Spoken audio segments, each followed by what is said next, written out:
this coming week. They might be writing the A311. So if you are, good luck with that. All the very best for that, and thank you for making the time this morning. Thank you to yourself, because it's very important that you should also get this exemption. Wonderful. So we've chosen this paper this morning, and I'm going to hand over to Abdullah, and I will pitch in when there are any particularly communication issues that will come up. As you know, that this paper is a fine marriage between technical and communicative skills, but if you don't have those technical skills, then you definitely will not be passing. And on some level, I think maybe you know, we feel more comfortable on the communication side. So that's why we're putting in lots of technical workshops this time around. So Abdullah, I just want to, as for everybody to know, you know, it's really difficult to get a sense of who's there. So when you are speaking, everybody, when you have something to say, yeah, we'd like to just see you so that we know that, in fact, maybe just to say hello, everybody, if you have a camera, just say hello now so that we can see that you're there, and then then you can switch your camera off. But you know, that connection that we would have in a venue is not there. And so yeah, so if everybody could just be kind enough to just to have just show us their Saturday morning face, which is great. I know it's quite early for a Saturday morning. You know, sometimes 9 o'clock seems very late, especially during the week, but on a Saturday morning it seems quite early. So if you'd be so courteous as to just all at once, I think, you can just say hi. You can unmute yourselves and just say good morning. That's all. Could we do that, everyone? not a great, not a lot of enthusiasm there. If you don't have a at least could you unmute yourself and say good morning and we can do it all at once. It's great. Morning, everyone. Morning. Thank you very much. Good morning. Thank you. Good morning, everyone. Lovely. Good morning. Good morning, Mulamba. Thank you so much. Great. Okay. Morning. So that's one. Hey, Dania. Lovely, Lerato. Okay. Just to get a little bit of, just to break the ice, as they say. So, wonderful. We've got almost a full house here now, Abdullah, so I think we can go ahead. Sure. and start. And over to you, and anything you need from me, please just let me know. I'll be here. Okay, Great. Thanks, Billy. Hi, everyone. Some of you may or may not know me. I'm actually working as an independent consultant.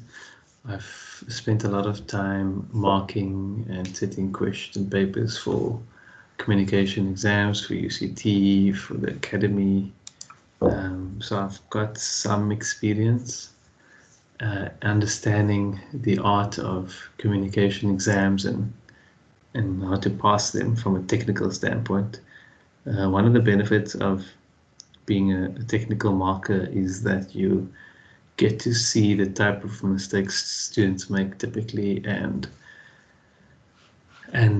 that insight is very useful when you're putting together a workshop like this, because it allows you to help students. Sometimes it's not always clear, you know, you sit the exam, you think you did okay, and then you realize you didn't pass and you scratch your head as to why. So I'm hoping to get across some skills, some ideas of how to approach the exam from a technical point of view, because while it is a communication exam, there is a technical component, and if you mess that up, you know, it's highly unlikely you're going to pass the exam. So they go hand in hand. So with that said, let's begin.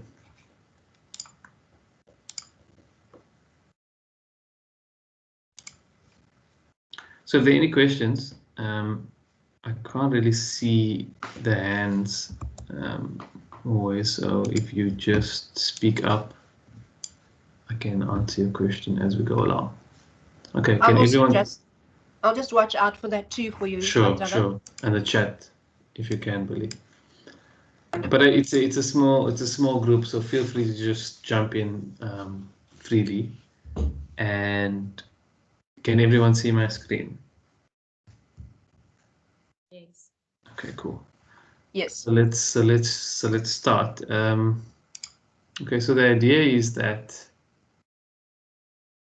I want to give you a toolkit or at least a framework of how to approach a technical exam, and all the communications exams will have a technical component, some more so than others, or it may appear that it's more in this exam compared to another exam, but it varies from exam to exam.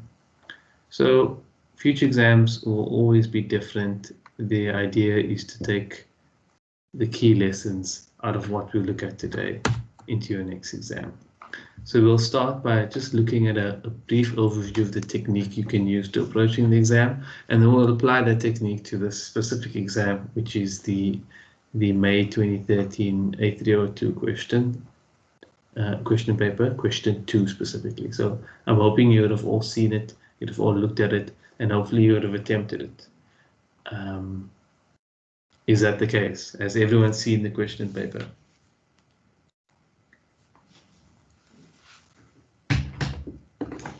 Yes. Okay. Well, what were the thoughts about it, just off the top of your head? Well, for me, sorry, can you hear me, Abdullah? Yeah, can you? Good morning, by the way. Morning. Sweet. So, yeah, my name is Yuki. I have attempted this paper. I found it surprisingly easier than I expected. In fact, after attempting it, I realized that I had covered all the points that I thought were, necessary and were important and included in the question, and I was still like 50 words below 500. So maybe there was something I missed, but I highly doubt it. But I found it, very easy and pretty straightforward for my side. That's good to hear what other guys who have attempted it think about it. That's good to hear. Anyone else have anything to share?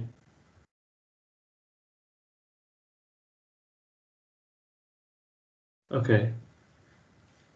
So the idea is that hopefully you take that same approach that you use to the next exam, to the mock exam, or to the final exam, and it goes well for you. So the idea is that the exams, the type of questions are not going to be the same, and the format is going to be different. But if you take the same framework with you and you apply it, you hopefully should be able to pass based on that. So that's the idea, right? And I think this is a one slider that kind of gives at a high level an approach to a communications exam, right? So while it is a communications exam, there is an expectation of a minimum level of technical competency. So the examiner is assuming you've covered, all the basic CT levels or the A1s and A2s, and that's at a bare minimum. So financial maths is a common flavor because you would have done that very early on in your studies, and it's generally quite straightforward. It's not too difficult. Loans. So, I mean, there are a few cases where it can get tricky with maybe some models or contingency related maths, but for the most part, it tends to focus on that. So the idea is that you have the context, the information you get in the question paper. You have the actual question. That's the instruction of what you need to do, and then you need to provide the answer. So the context is where you're given everything, all the facts of the case, the story. The question requires you to communicate in a certain format, and the answer, you'll be using the information from the context, all the facts, the background information, the notes, who the audience is, all of that. And you're also guided by the examiner and the examiner's points or the notes that are given at the end. So in order, the question asks you to draft ABC. So it could be a letter, memo, email, whatever it is, in order to X, Y, Z, right? So this can be generally broad. Sometimes the question, could be respond to the person's queries. That is quite broad, and you need to now figure out, what am I really answering? What do I really need to answer?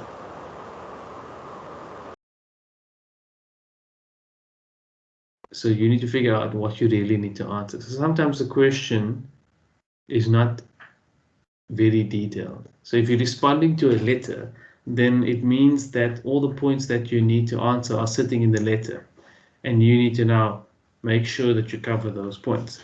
So it could mean that you generate some kind of checklist as you read the question or the context. So it could be someone wrote a letter to this company and you're the person that's responding to the letter. So the question asks you to respond to the letter. Now, the examiner is expecting you to go through all the questions that person asked and answer them. So creating a checklist here of putting 1, 2, 3 next to each of the points, on the question paper allows you to create the checklist, and then you'll ensure that you answer those things in your answer. So that's kind of one scenario where the question is not very clear, and it depends on the context and what the questions that the person asked you. Another thing is that everything that's given to you is usually given for a reason, right? So information in the case, the facts, the notes by the examiner, everything needs to be used. And when you're not using something, you really need to think twice. So that's always important. Everything given is important, and you are basically being guided by the context. And this also means you need to know your audience and what's appropriate for them. So that's at a very high level what the communication exam generally requires. Are there any questions at this point before we move on to the actual question?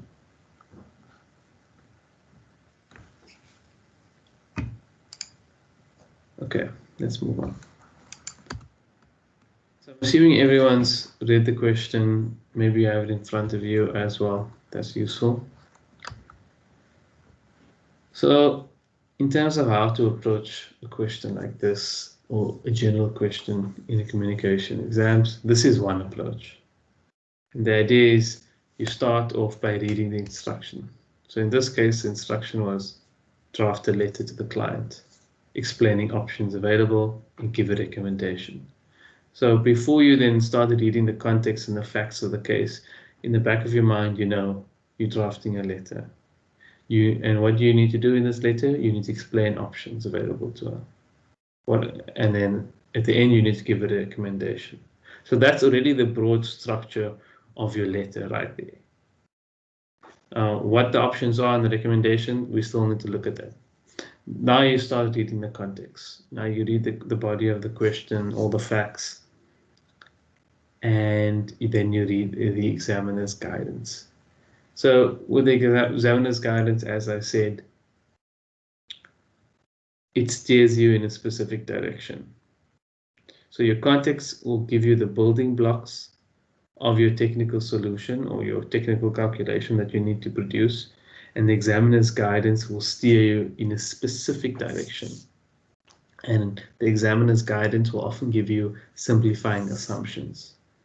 So often students don't give enough weight to the context and the examiner's guidance. They just, you've got this time pressure, you've got 3 hours, you've got 50 marks for this part of the question, so you've got 90 minutes, and it's just very quickly, let me just jump into the calculation. Let me just open Excel and start plugging in numbers. But you really need to be careful to make sure that you're going in the right path, because if you go off in the wrong tangent, you're not going to pass the exam. So the examiner wants a specific answer, set of calculations, and then he wants you to communicate that. So that's the idea.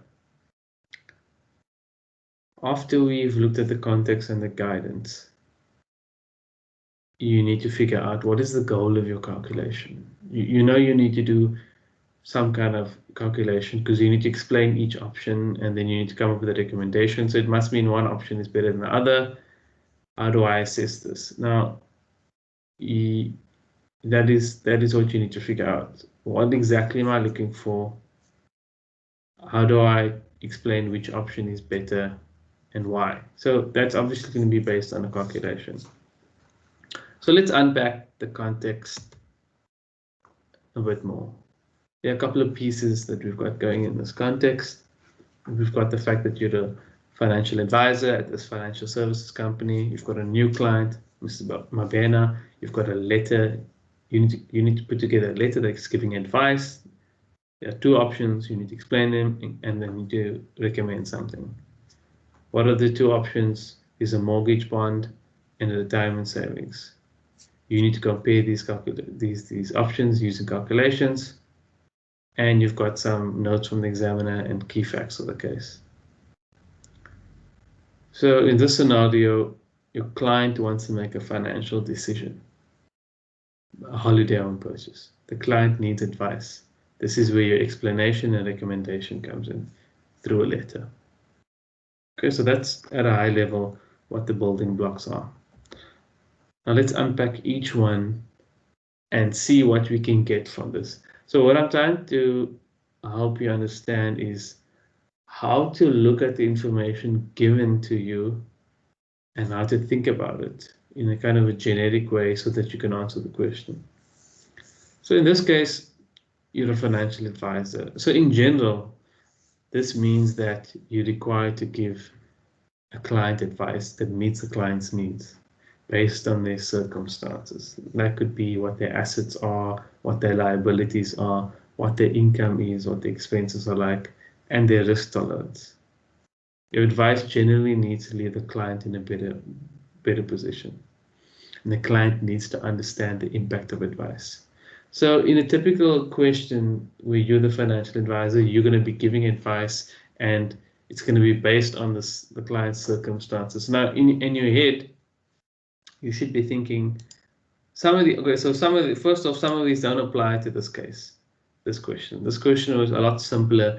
You weren't given information about the client's income and expenses and liabilities, so your advice was purely based on a calculation and that was it.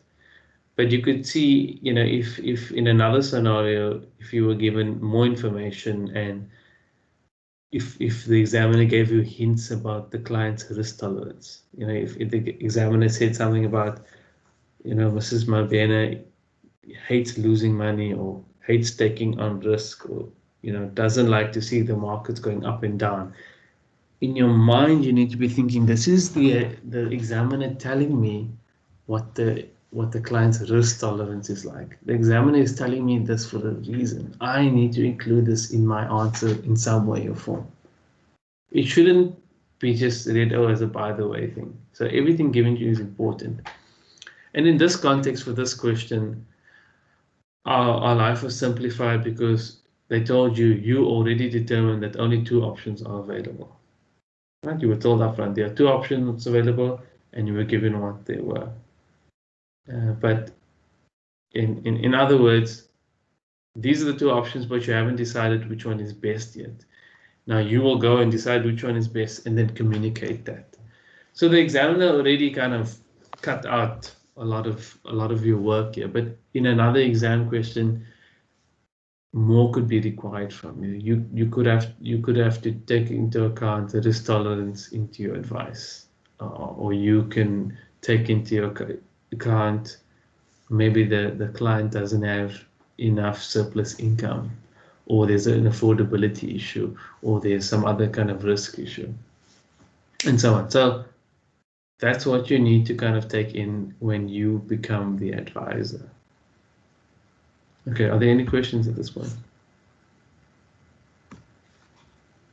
So our key takeaway is that you were given that there are only two options.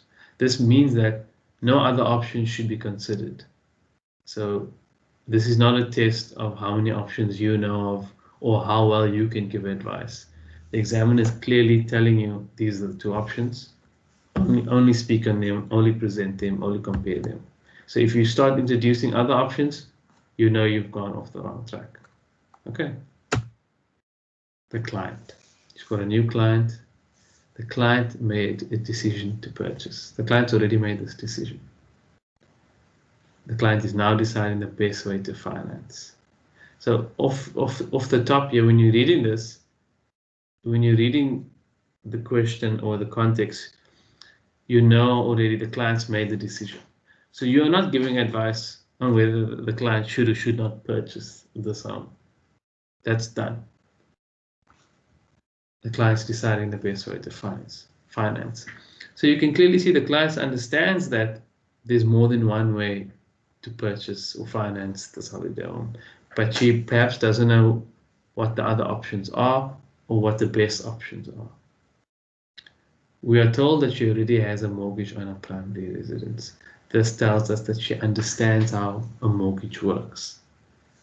This means that if I need to explain the mortgage option to her, I don't have to go into too much detail of what a mortgage is and how you make monthly repayments and all these things. You can leverage over the fact that this mortgage will be the same as a current, it will work in a similar way to a current mortgage, except it'll differ like this. The interest rate is like this and the repayments are like this. So again, this is the examiner telling you that you don't have to explain how the mortgage works in so much detail. So there's a lot of reading between the lines, and you'll get good at this when you practice.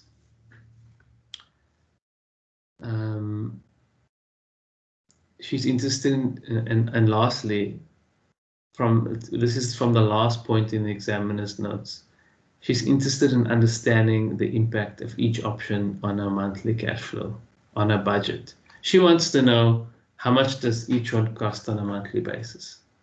So you need to compare in like for like, and she needs to understand how much is this one per month and how much is this one per month. That's what she wants to know.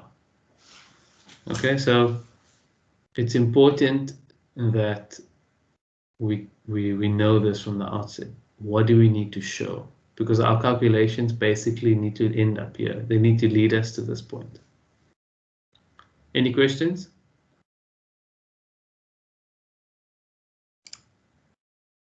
Okay, so we are asked to produce a letter, explain the two options, and give a recommendation. So at this point, we already know she understands how mortgages works. If we're explaining some options and we're making any assumptions, we need to kind of state what the assumptions are, because the client needs to understand whether something is going to be guaranteed or something depends on a specific factor. That's important when giving advice. So if you've got a guaranteed product, let's say there's a scenario where there's a guaranteed product or a guaranteed return, then the client needs to understand that this option provides a guaranteed return of X% a month. Therefore, the product monthly payments are going to be X. When it's not the case, then the client also needs to understand that by saying, if we assume a rate of Y, then the cash flows will be Z, but this is subject to change. So that's important in advice, where you're communicating that something is not set in stone or something is variable. That's important.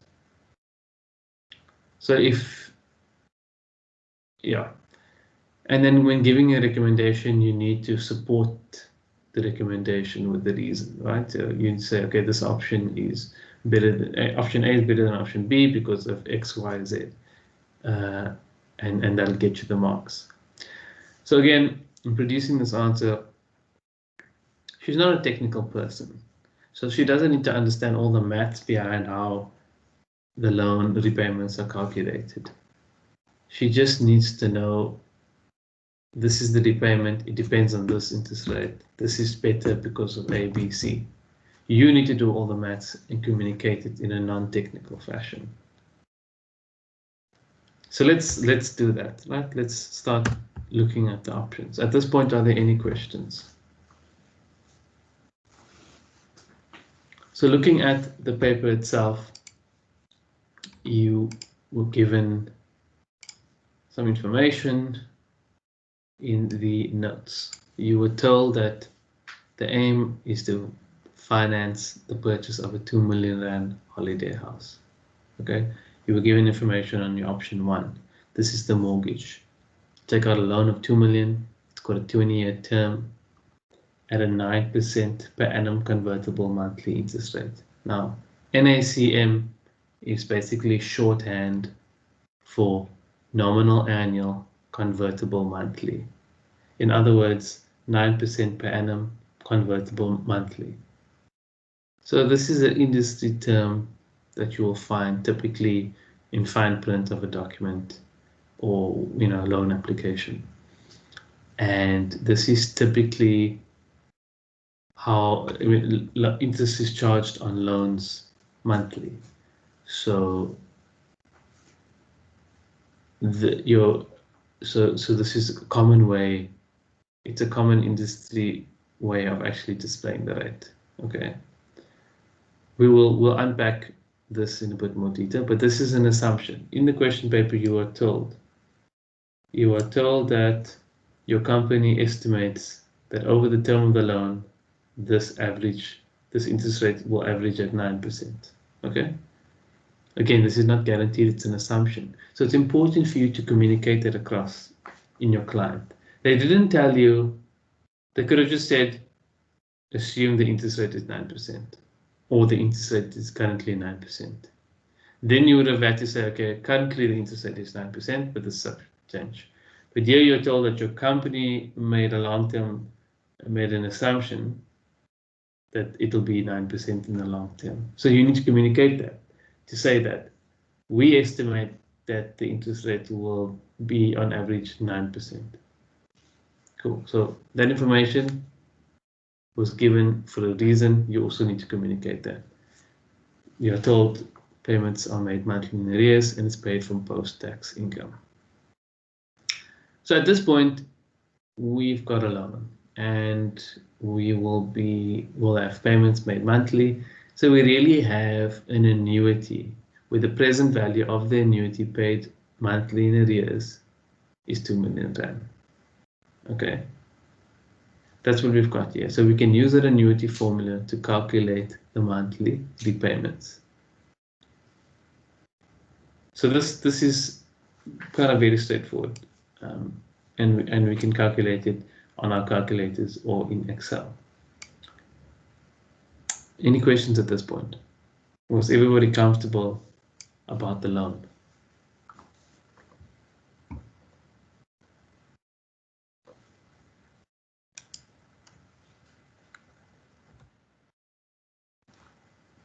So I will do the maths with you in a bit, so don't worry about that. Then option 2. This is where it gets a little bit tricky. The client has a total of 3 million rand in the retirement savings, right? There are no restrictions on withdrawal. Okay. Why they told you that? They made that clear because normally in the real world there are restrictions. You can only withdraw so much, before retirement or whatever the case is. So the general restrictions, they made our life easier by saying there's no restrictions. Then they said, but withdrawals will be taxed at 25%. Okay, so already, if you need 2 million rand to purchase the home, then if you withdraw 2 million, you're going to pay 25% tax on that, which means you're going to have less than 2 million, which means you need to withdraw more than 2 million. Okay, so you need to work out how much more you need to withdraw such that after paying tax you have 2 million. Okay, then you're also told that assume she'll be able to save in the long term at a nominal rate of 12% per annum, convertible monthly. This applies to both retirement savings and other forms of saving. Okay. Again, this is an assumption. Then they start talking about the tax laws. Per the tax laws of the country, retirement contributions can be paid from pre-tax income. with contributions being allowed up to 20% of total income. Does everybody understand what that means?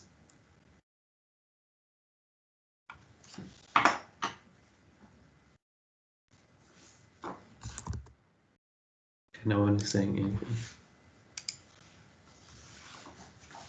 Sorry, Abdullah, would you please repeat your question again? So the question is, the question paper says that per the tax laws of the country, retirement contributions can be paid from pre-tax income, with contributions being allowed up to a maximum of 20% of total income. Does everybody understand what that means? Yes. Doesn't it mean if she like contributes more, like say 25%, then the 5% gets taxed or something? Okay, so maybe it's worthwhile I just unpack that for the benefit of everyone. I mean, it applies to everyone. It applies to all of us because the laws in our country are somewhat similar. We are allowed to contribute to retirement vehicles up to a certain percent from our pre-tax income. I'm just opening up something. It'll be easier to explain on a whiteboard. May I have an attempt at this, Abdullah? Sure, go for it. So how I understood it was, like, as she receives an income, right, from her company where she's working, she will make this contribution from that package before tax. So she'll then make these retirement contributions there, and then tax will then be applied after that. And then to replace what she would have withdrawn, it would have to come from the income that the residual income post-tax deduction. That's what I understood. Yes, that is essentially correct. You are correct. So let me just explain it like this, right? So the idea is that this is your full income. Can everyone see my screen? Yes, rather nice. This is your full income, right? Now, for tax purposes, you need to establish what is your taxable income. Okay, so income to which you apply tax to, which tax gets applied to. So if tax is, if you're in an income band where, let's for argument's sake, you pay 20% tax, you pay 20% tax on your taxable income, right? So the idea here is that the laws of the country say you can contribute, your retirement contributions can be paid from your pre-tax income. So this is your full income / your pre-tax income. Okay, so the black. Now let's just say you contribute this much of your income to your retirement fund.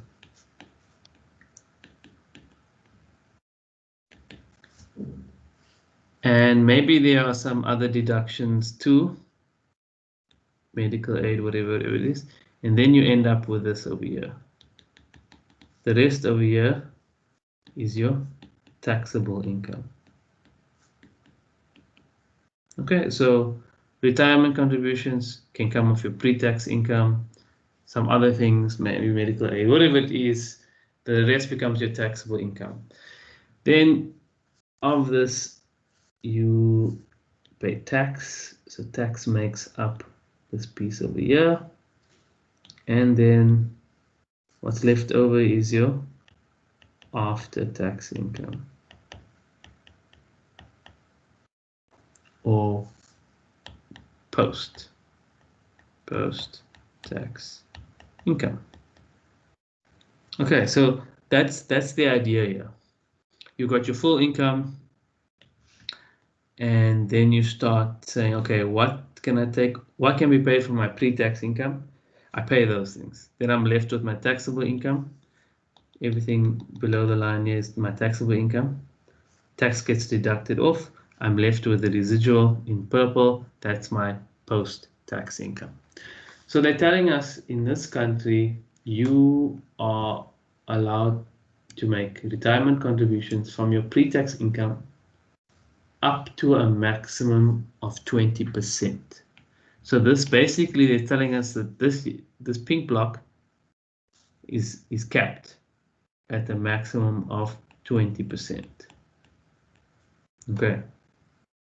If I do more than that, then I have to take it out of the purple block. Okay. Any more has to be taken out of the purple block. So it'll be paid after from post-tax income. Okay. So what is the advantage here? The advantage of this kind of setup is that you are able to contribute more by virtue of paying less tax. So if you have a tax rate, if the tax rate on the blue that applied on the blue is, let's make it 10% just for simplicity, right? If I had a scenario where I wasn't allowed to make any contributions from my pre-tax income, let's say new scenario 2. There was no such rule. This is your full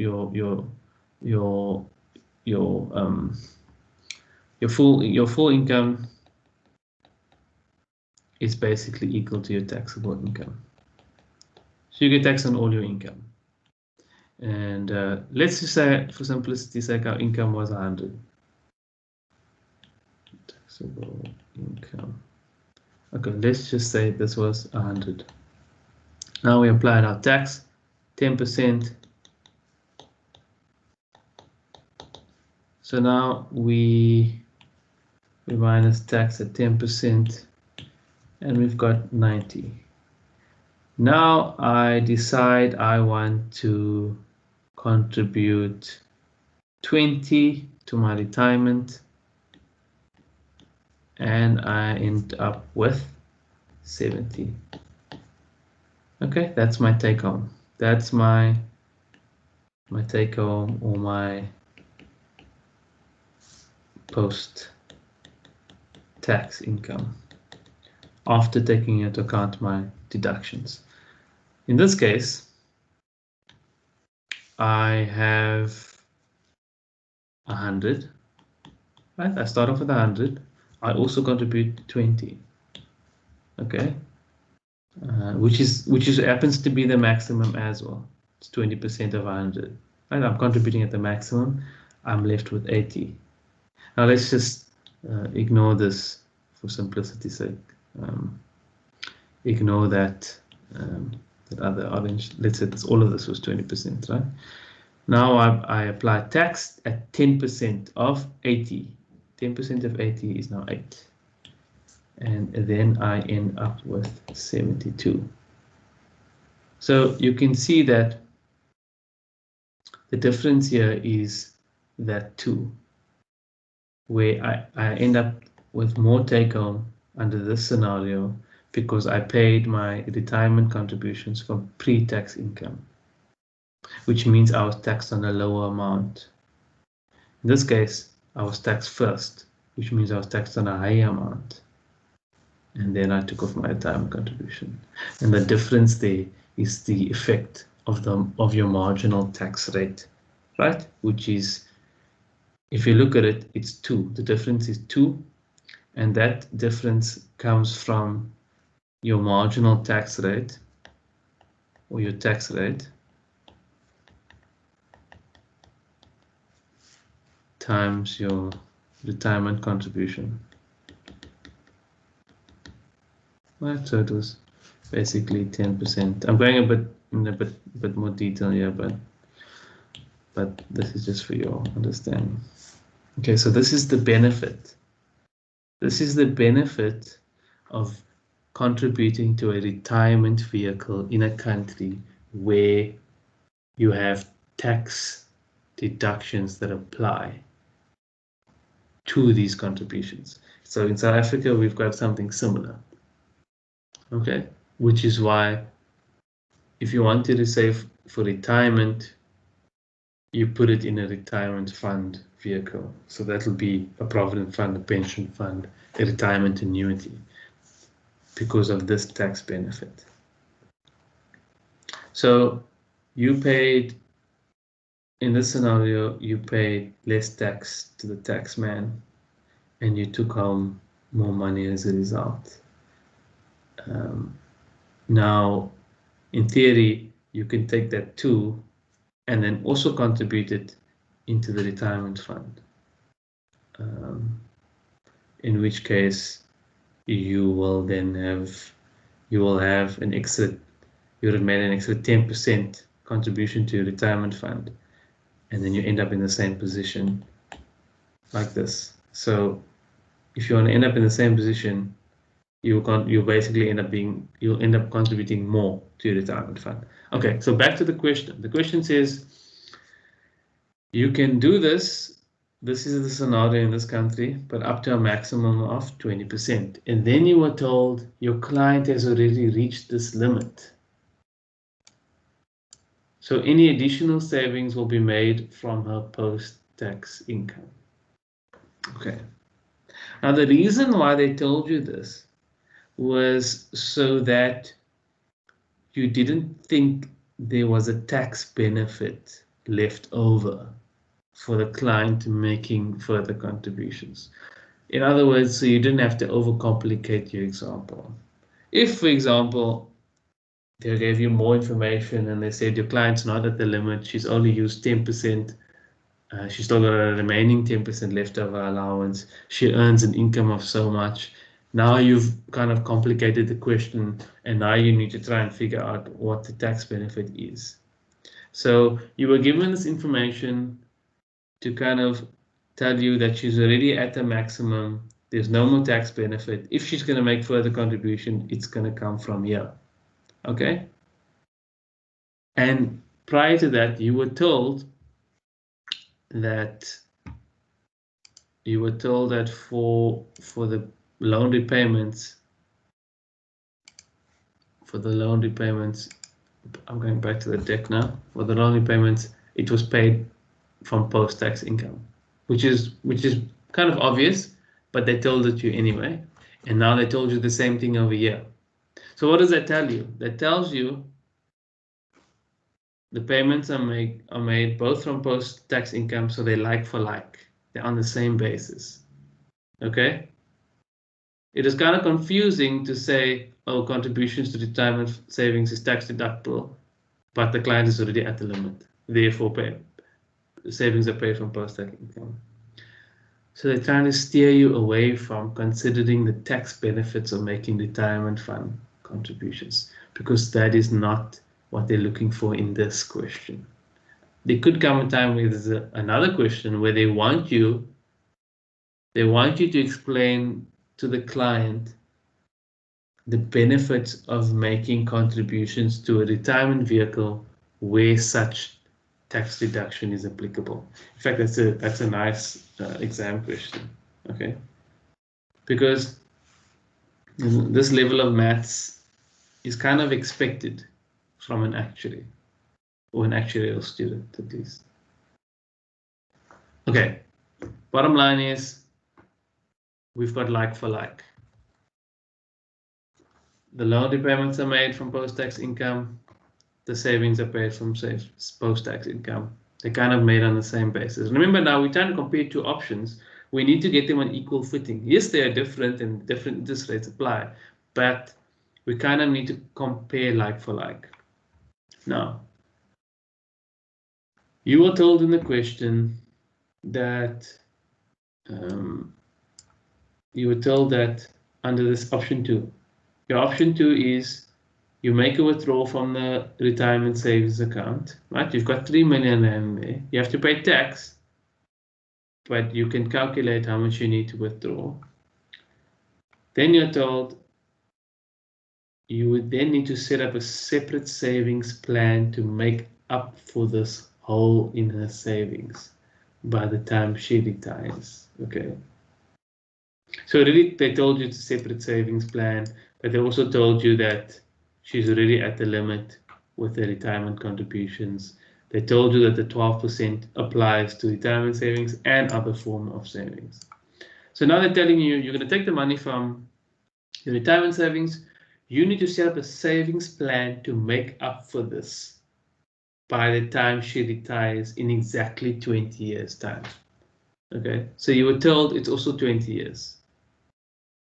And which makes sense because we want to compare like for like. The loan is over 20 years. This is also going to be now done over 20 years. Okay. Is everybody happy at this point? Hi, Abdallah. Yes. Hi. Hi, it's Dana here. I just have a question with the illustration that you did on the after-tax income. Sure. I'll bring that back up now. Oh, thank you.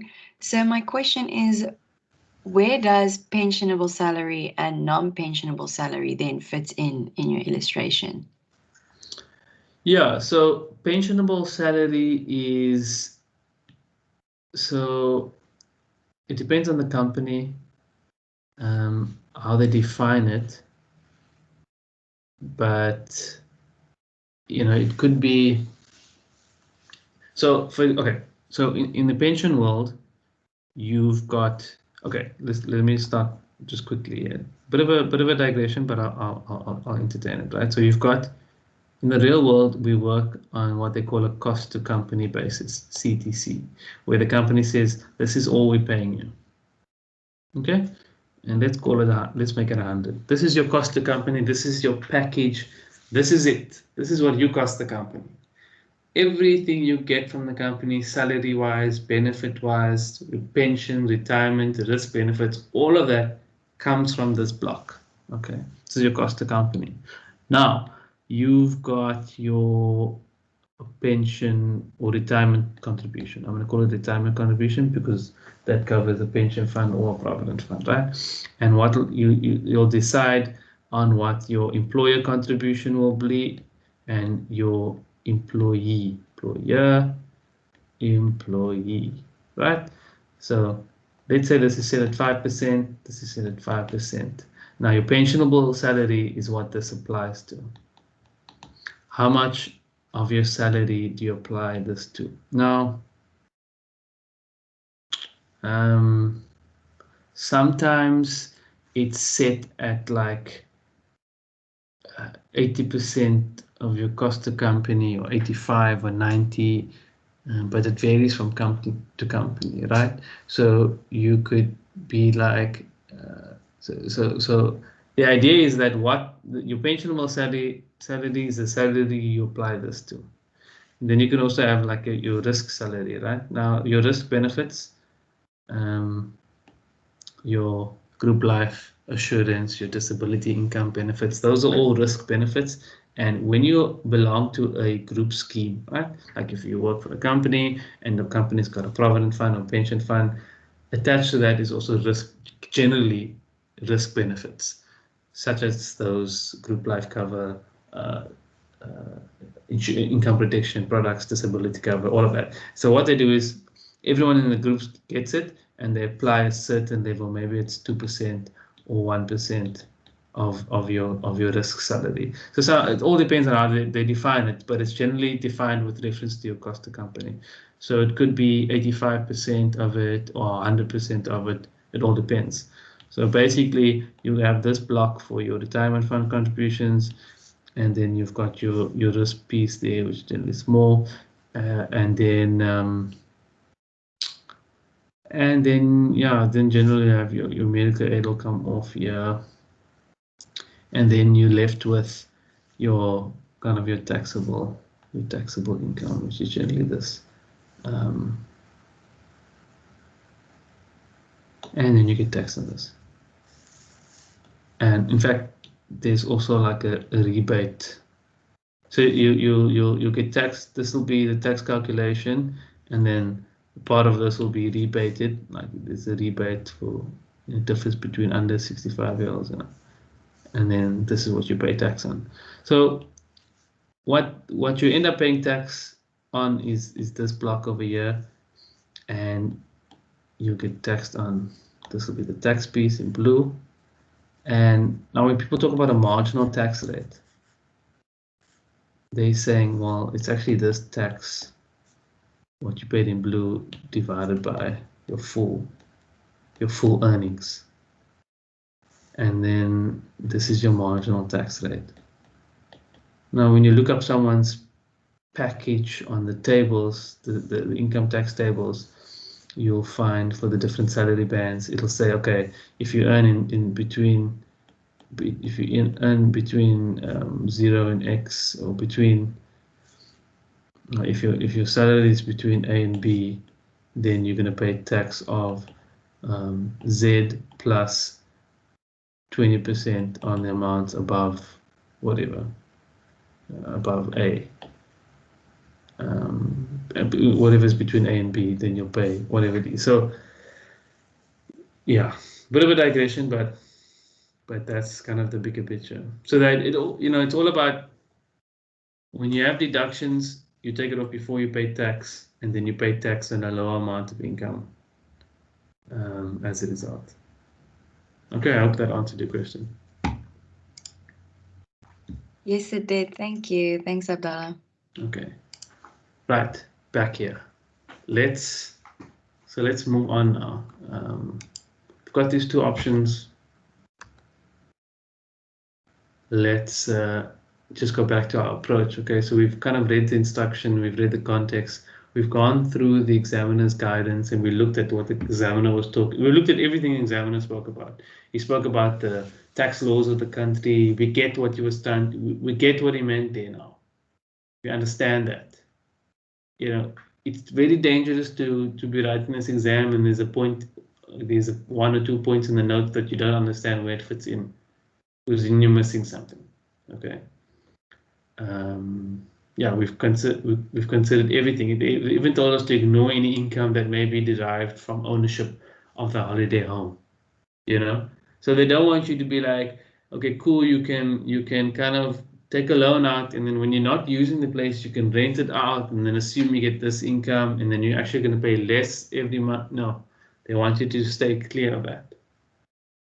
Then they're telling you that Ms. Mabena wants the explanation such that it demonstrates the impact of each option on our household expenditure on a monthly basis. Okay, that's what she wants. Cool, so now let's do that. Our goal is to figure out, now this helps us, what is our goal for our calculation? We want to see what the monthly impact of each option is. So the answer I'm looking for under option A and option B is, how much is this going to be cost per month? I know they're both over 20 years. I know there's different interest rates that apply. They're both made out of post-tax income, so I don't really have to take into account this retirement tax story. I do have to take into account this withdrawal tax. But other than that, that's what I'm trying to compare.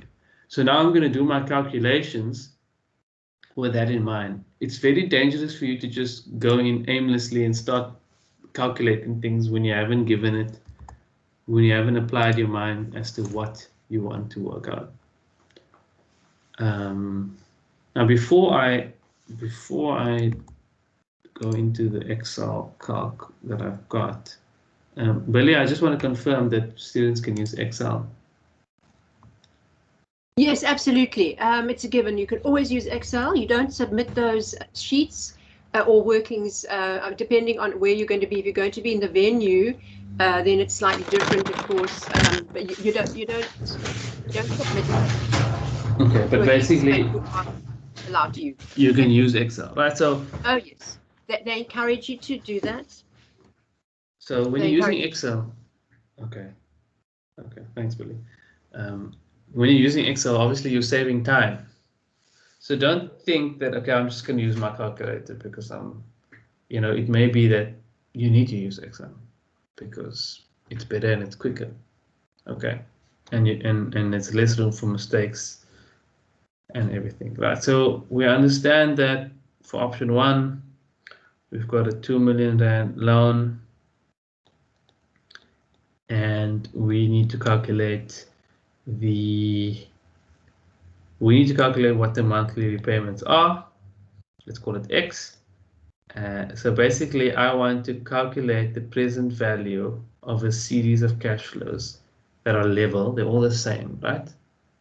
Now we know that interest rates can change. They told us here that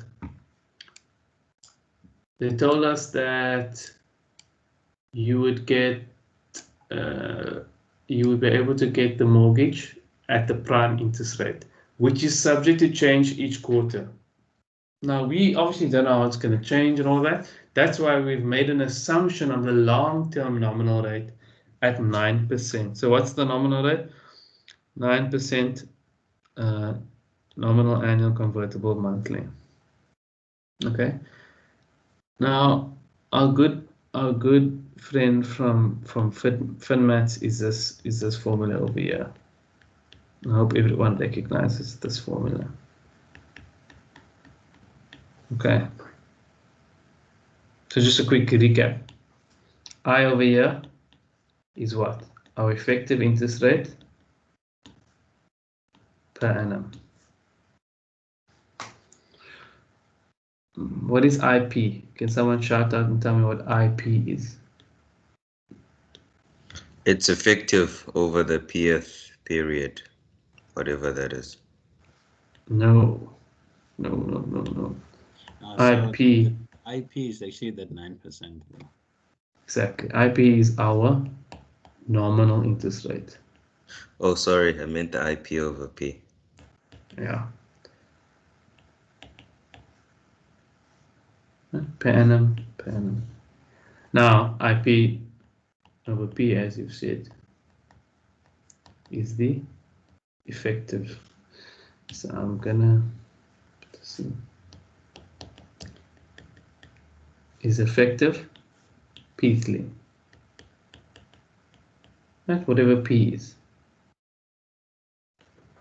So, just on a timeline, 0 to 1 year. Right? So this is 1 year. 1 year. We can split up this year into P intervals. Okay, where this one is 1 over P, 2 over P, 3 over P, P minus 1 over P, and then obviously 1 is P over P, right? And this is telling me that there are P periods within this year, and IP over P, IP over P is the interest rate that applies P3 over each 1 over P of the whole year, right? So IP over P is the effective interest rate over this period. Everybody happy with that? Okay. So now, if I use an annuity formula, what type of interest rate do I use in an annuity formula, in our good old annuities in arrear formula? The effective I per Right. annum. So I always has to be effective. This has to be effective, and not necessarily per annum, per period, whatever the period is. It just has to be effective. Agreed? Everybody happy with that? So I've got an interest rate in my formula in V and over here, and whatever it is, it has to be. So in I, in this case, has to be the effective interest rate per period, whatever the period is, and I've got N is number of periods. Okay. So the nice thing about giving NACM is that you can calculate the effective interest rate P3, right? So in this case, P is 12. right? In this case, P is 12 because it's monthly. I can calculate the effective interest rate per month very easily. How do I do that?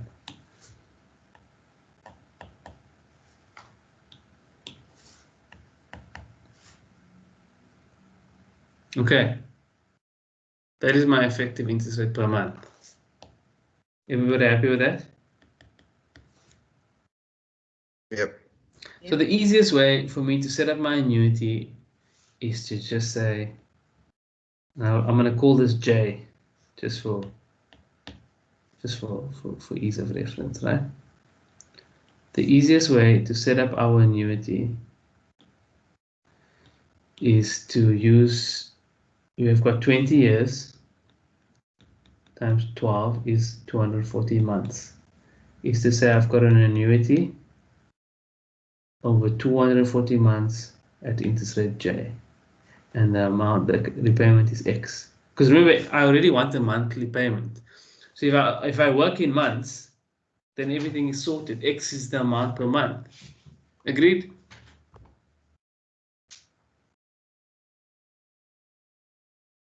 Are we good? Are we happy with this? Yes, very. So now we just want to solve. We want to solve for what this. We want to solve for. We want to solve for this, and then we just take out 2 million divided by this, and we've got X. Okay, so that was an easy one. Where you know, if you really haven't done FinMaths in a long time, you may have forgotten this. Or an alternative way is to use this formula.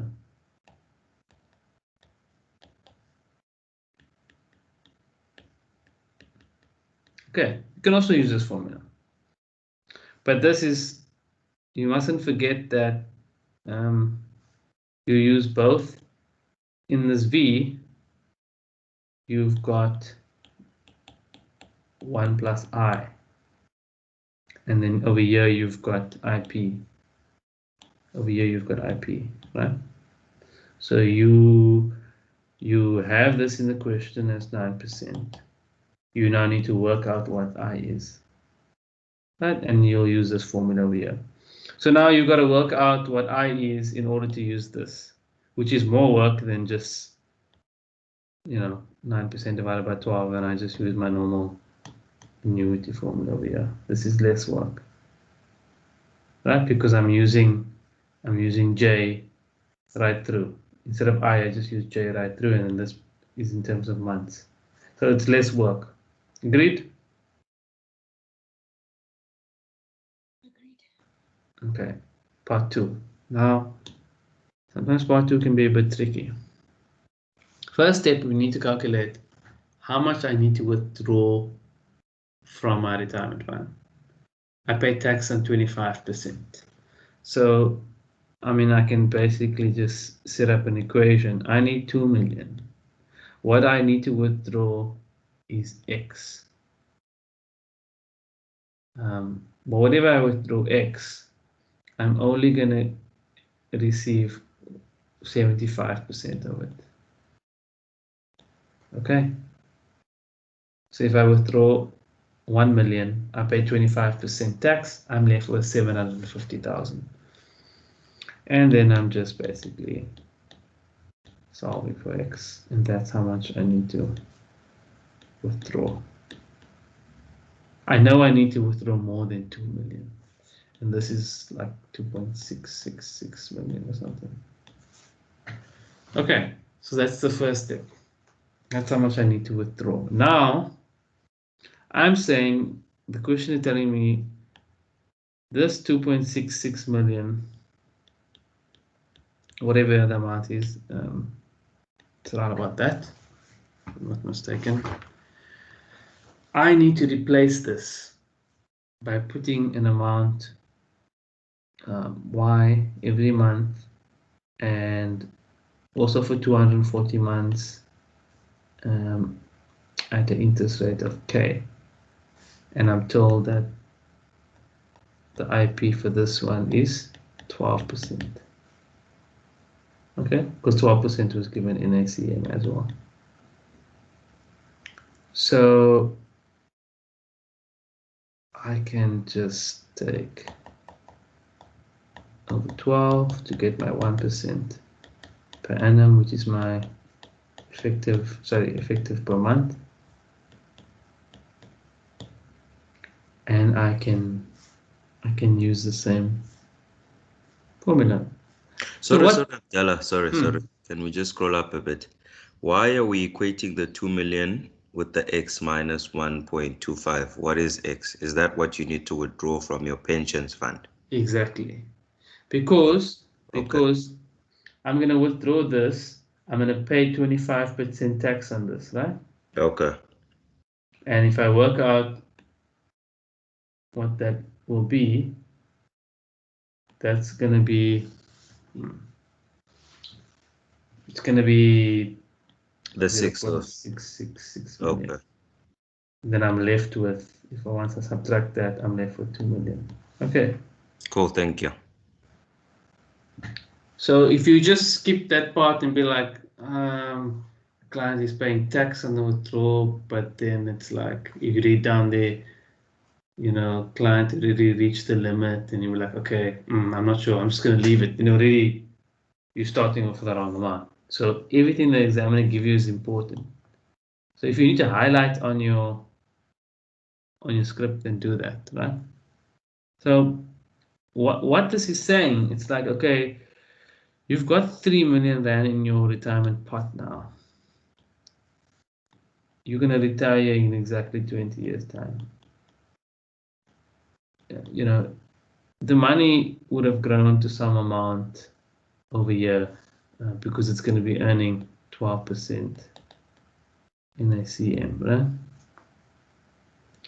But now you're taking out the money, right? So what you want to do is you want to figure out, if I want to be back in the same position. So I need to be making all these cash flows between now and the next 20 years, such that the present value of all of those cash flows, right? If I PV all of these cash flows to now, they must be equivalent to what I take out. Okay, so 2.66 million I'm taking out. I need to find out what X is, such that if I find the present value, so I'm using this annuity formula, it's 240 payments at the intercept K, such that it equates that. It puts me back in the same position. So that's what they're telling you to do. You need to set up a separate saving plan to make up this hole in her savings by the time she retires in exactly 20 years' time. Okay. Now, two things to note from a fund maths point of view. Under the first case, I've got an interest rate per month of J, and J is 9% divided by 12. So I'm just going to put it over here. First case, interest rate per month is 9% divided by 12, which is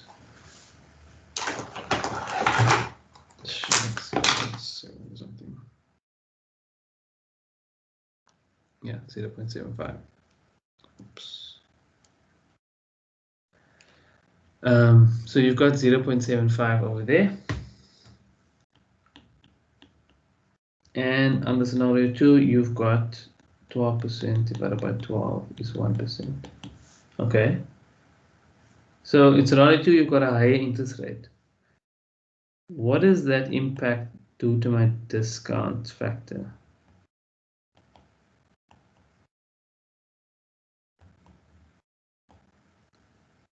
So this is, we said this was J and this was K. So VJ, what is VJ going to be?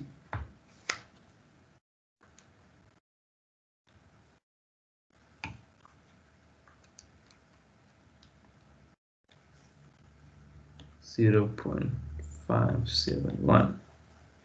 And in the other case, 0.99. Right, so now when am I expecting X to be higher over here compared to this one in case number 1 or not?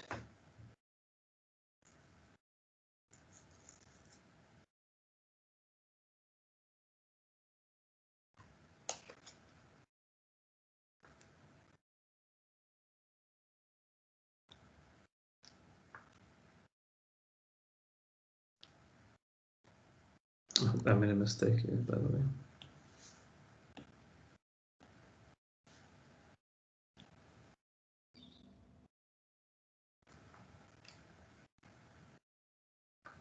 Sorry, Abdullah, you wanting them to, those that have done it, to actually... Yeah, I'm assuming everyone's done it. Okay. Well, actually, just based on what you know from your fin maths, would you expect cash flows under the first scenario to be higher or lower than the cash flows under the second scenario?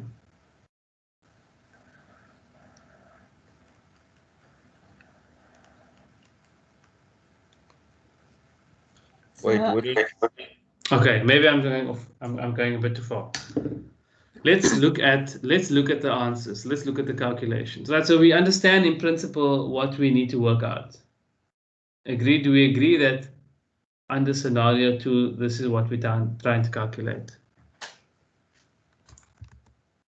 Does anyone have any difficulty with understanding that, or did they interpret it in a different way?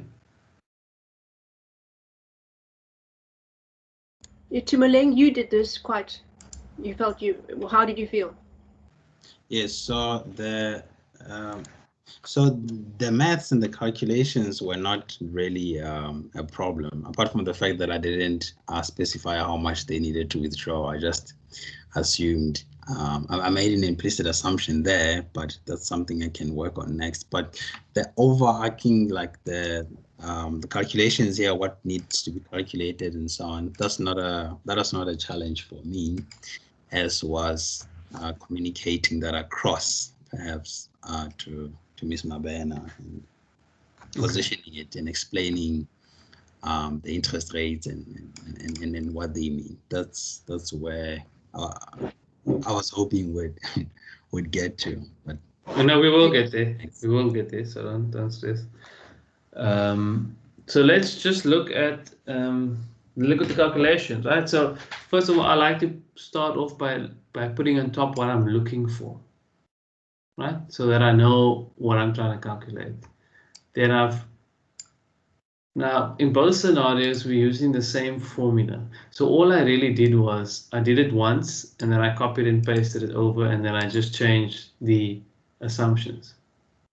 And then obviously I don't have to, it saves me time. Agreed? So I've got my interest rate, I got my loan. Clearly the loan that I need to make here is higher, right? You see, in the one case you're taking a loan from the bank, in the other case you're taking a loan from yourself. Both have to be repaid. Both have different interest rates, right? So again, I worked out my monthly effective by taking my NACM divided by 12. My term is 240 months under each case. That's my V, 1 plus I, 1 over 1 plus I, using the effective rate per month. So I'm working in months, and this is my annuity factor. And then I simply divide to work out my repayment. I take my loan amount divided by my annuity factor. On the first one, I get 17, just under 18,000. And the second one, I get 29,000. Okay, which is a lot more. And you should expect that because you've got a higher discount rate. Okay, and if you've got a higher discount rate, you have a lower discount factor. Okay, maybe a little bit hard to see here, but the discount factor that you're using to discount each of your cash flows under option 2 is lower because you have a higher interest rate, which means your cash flows have to be higher in order to get to the same present value. Okay, but again, we don't have the same present value in each case, because this person had to account for tax by withdrawing a higher amount. If we just had to put them on the same basis, where both were 2 million, because we have a higher interest rate, we know that the cash flows have to be higher. Okay, because in this case you're using higher interest rates, your discount factor is lower. So this is just a sense check for yourself. Am I on the right track? Okay, and obviously if your loan is higher, then your repayment is also going to be higher. So before doing any calculations, you would have already seen on paper, I have to borrow more for option 2, and I have to repay it at a higher interest rate. So I'm expecting my cash flows to be higher. You understand? This is the sense check that you've got in your back of your mind to give you comfort that you're on the right track. Now there are 2 other pieces here. This is what we wanted to calculate under each case, which we've done, the repayments. This is what she wanted to see. What extra information in giving our recommendation do we need to give? So in explaining each option, for the mortgage, you need to explain to what the interest rate is likely to be based on your long-term assumption. If it is like that, then you're going to pay this much at the end of every month, because you need to borrow 2 million from the bank. Okay, straightforward there. You can also tell her what the total repayments that are made, right? Which is basically the repayments times the number of payments. So you will repay this much in total over 20 years. And then for the second option, you needed to say, well, first off, because you have to pay 25% tax, we need to withdraw a higher amount such that after you pay the tax, you end up with 2 million. So you need to withdraw this amount. Okay. Now, to repay this, assuming you're going to earn an interest rate of 12% and noting that this is not guaranteed and could change, you would then need to contribute 29,000 at the end of each month for 20 years. So that's the type of information you would need to give when making this explanation. You could also then tell her, over the 20 years you would have paid a total amount of 7 million rand. And again, you're reiterating that this is not guaranteed. This 12% is not guaranteed. And under each of the cases, you can mention that this will be paid out of your post-tax income. It may be obvious under this case, but it's not necessarily obvious here. And you need to make it. You need to tell her this, because the examiner told you that she's at her cap. Now you must imagine that she may not know that she's at a cap. She may be thinking that she's getting a tax deduction, but that's why you need to make it clear to the client. These repayments under option 2 will be made from your post-tax income. Okay. Is everyone clear? There's a question there. Another question. Timole? Yes. So thanks, Billy. So the question that I have is, like, when you communicate the uncertainty of interest rates, right? And quoting them in the letter. So would you use the nominal interest rate, or do you explain it in terms of effective? Because effectively, effective rates are easier to explain, but again, they know what a mortgage is. So do you assume that they're then familiar with the fine prints of nominal rates being used, and thus communicate using 12% as opposed to the 1%? Excellent question. That's a very good question, right? Now, the short answer in this case, you would make no reference to nominal and effective interest rates. That is too technical. The client, you can quote the rate and say, you've been quoted a rate of 12% per annum. That will be enough. The fact that it's nominal and not effective, that's too technical. Your calculations are correct though. You understand? Your calculations are correct based on you, because you use the effective rates in your calculations to work it out. But that is behind the scenes, out of scope for the client.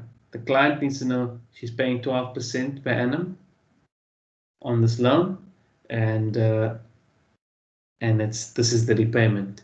Now, an important thing is here, nominal rates are generally the rates quoted. NACM rates are rates that are quoted widely. Your bank savings account is also quoted as a nominal rate convertible monthly, because your interest is paid monthly, right? And they'll tell you it's 4%. Now, you know that 4% is a nominal rate, and it's not the actual interest rate that you earn. You know that over the year you would earn an effective rate, and you can calculate it using this formula over here. But the nominal rate is the quoted rate. It's the rate used for marketing purposes. So it's safe for you to say the interest rate that you earn on your savings is 12%, and you make monthly payments. Or you can earn an investment return at 12% per annum, and you'll be making monthly payments. Do you understand? That is safe to say. Now, sorry, may I just ask on that? You go ahead. So, the concern that I had was I thought about this, but of course, like when you mention things like nominal interest rate, convertible monthly or quarterly, already like you may lose them, right? So I thought to myself, well, usually what I think is like when this person reads this letter and they say that they're being charged 12%, wouldn't they want to like make their own sense checks and see if they're really being charged 12% per annum? Because then it might be misleading on their end, as opposed to saying, hey, listen, you're going to be charged 1% per month or every month. Then in that way, they kind of like get the context. They get to appreciate just how much interest rates they are going to be charged, as opposed to saying 12% per annum, because they might interpret that as being an effective rate implicitly, because that's the basic thing to do. No. How do you balance that out? You see, now you've got to put yourself in the shoes of the client. First of all, when people that seek financial advice are not financially astute. 9 out of 10, right? They want advice in a way that they understand it. Now, the client has specifically said, I would prefer an explanation that demonstrates the impacts of the two options from a monthly cash flow basis. I just want to know what the rest is too much detail. Do you understand? That's why the advisor gets paid, because the advisor does the calculations and then needs to translate this to the client in a way that they understand. So you need to be very, very careful. And the test of the communication exam is whether you can communicate technical content to a non-technical audience. That doesn't mean that you now need to explain. You need to take technical terminology and then kind of explain it in a way so that the person can understand. In some cases, yes, but you were not asked to do that here. Okay. Now the mock exam. Did you write the mock exam? Yes, I did. So you saw that question with the loan story and effective and the nominal and all that. Yes, I did. Now that question required you to explain to that cousin the difference between nominal rates and effective rates. You understand? That you were asked for that. Yeah, you've nowhere here were you asked. The examiners didn't hint at anything. The examiners pushed you in one direction, and that direction was here in yellow. This is what the examiner wants. And if you think about it, this is what the client needs to understand. You know, the client doesn't need to understand the difference between nominal and effective rates. That's not going to help the client make a decision. Client understands cash flow. Client understands that if I'm going to use this option, this is how much is going to leave my account every month. If I'm going to use this option, this is how much is going to leave my account. Okay, so in this question, there was a very, very narrow focus. Calculate the monthly repayments under each, give a recommendation. Now, if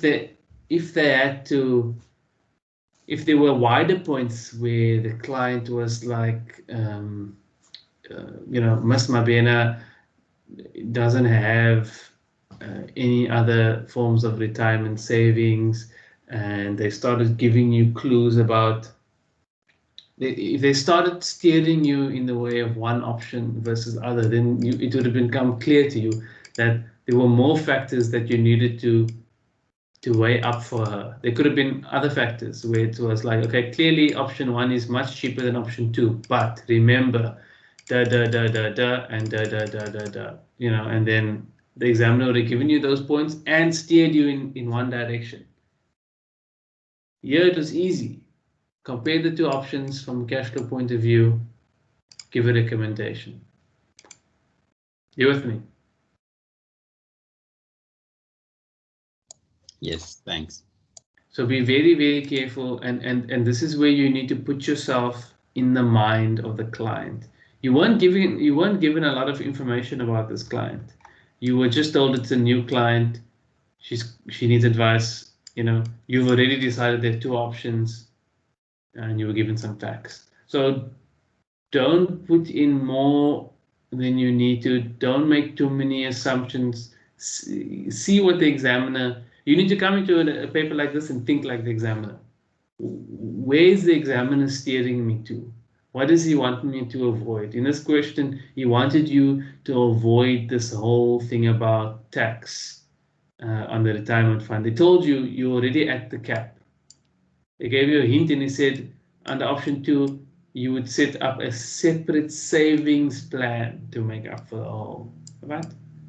And then when it told you about the 12% interest rate, the examiner told you that this applies to retirement savings and other forms of savings. So the examiner is telling you that option 2, you make a withdrawal from your retirement fund and then plug the hole and save up for the same amount in another savings account, separate savings account.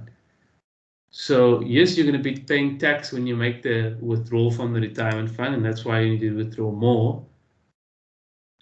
But it's separate from your retirement fund. The savings vehicle is separate from your retirement fund, so you don't have to worry about any tax benefits on making contributions. You see, it kind of steered you away from all of that and just kept it plain and simple. I mean, you went to the point to say she would prefer this explanation in this terms. So think like the examiner, see where the examiner is steering you, stay on that path.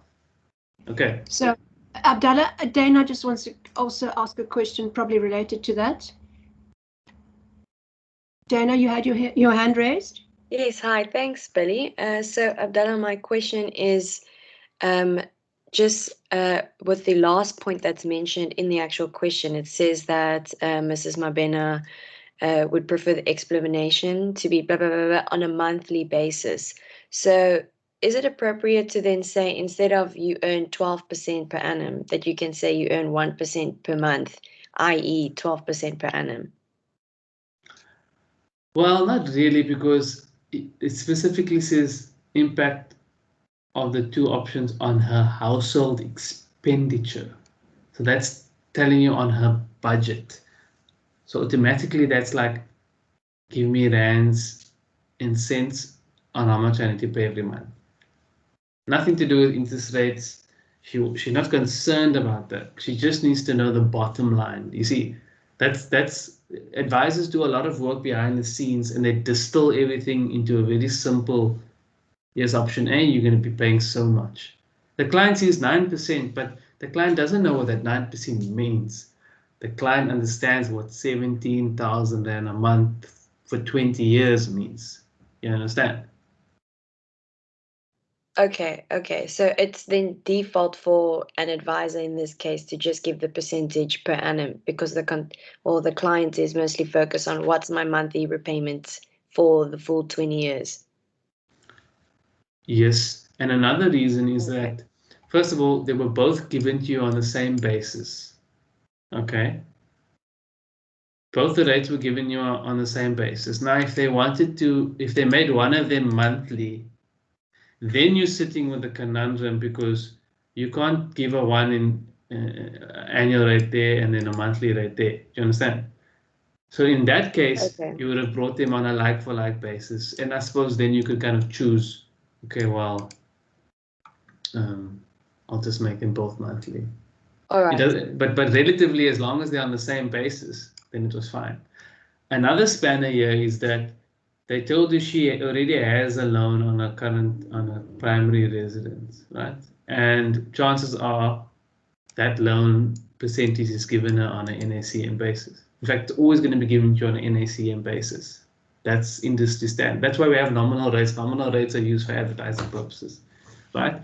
So it would have made sense to kind of have them all on the NACM. So the fact that they were already given to you on NACM means that it's not much work. You know, why would you spend the extra work trying to? I mean, you already worked it out here as part of this calculation. I don't think you would have lost any marks if you showed it on a monthly basis, but it's not advertised on a monthly basis. So if she's thinking to herself, you know what, I'm paying 5% on my primary residence, and now you're telling me this one is 0.75. You know what I mean? You're like, why am I paying so much, or why is this so little? Do you understand? It can get confusing to someone if they're used to rates being advertised. Oh, I know prime is, and again, they refer to prime. Prime interest rate is advertised as an annual rate. You understand? So Okay, cool. I do. Thanks, Abdallah. It would have just made sense to leave it at that. If the question was specific and required you to make changes, then it would have been very obvious. And also, if perhaps they said no, the savings account pays 1% per month, then you would have had to convert them. You would have wanted to use a consistent definition or consistent basis in your answer as to not confuse the client, but also to allow the client to compare. So clearly, if you use 9 and 12, you can see the one is higher than the other one. Can I come in there just quickly? Sorry, Sure. I know that what actually happens is you want to be accurate, but from a communication point of view, just because I'm on that side, accuracy can sometimes not be clearer. In fact, it can breed a bit of confusion. So the most important thing for Mrs. Mabena is the actual amount per month that she's going to pay. So that should really be the focus, not saying I know what interest rate it is. So you're trying to say to the examiner, I understand this, and this is how I've calculated, and I've calculated it accurately, and this is what it is. But now Mrs. Mabena, she's confused, and she's the one that you should be worried about, because that's the purpose of the communication. So, you know, it's that 17 versus 29 are those, and the exact figures, because she wants to see how much it would impact on a monthly budget. And that for me would be the emphasis. So there's more clarity with the actual figure of that than actually talking about the interest rates over 20 years or whatever. I mean, you would say it in principle, there are no guarantees. That was important also to say, and the impact quarterly, etc., so that she's aware what she's going to get in for. And of course, primarily that it's a savings account, reiterating that you're setting up the savings account because that's what you want to fill that hole that you've taken away. And a lot of people who don't work with finance don't see that. They don't see, okay, they just see I've got this money in my pension. They don't think at 40 that they'll need it when they're 60. So it was important to put that, that savings plan to get that logic across, that you can't just borrow the money because you've saved it already. You need to repay it because that is intended for you as an income when you're on pension.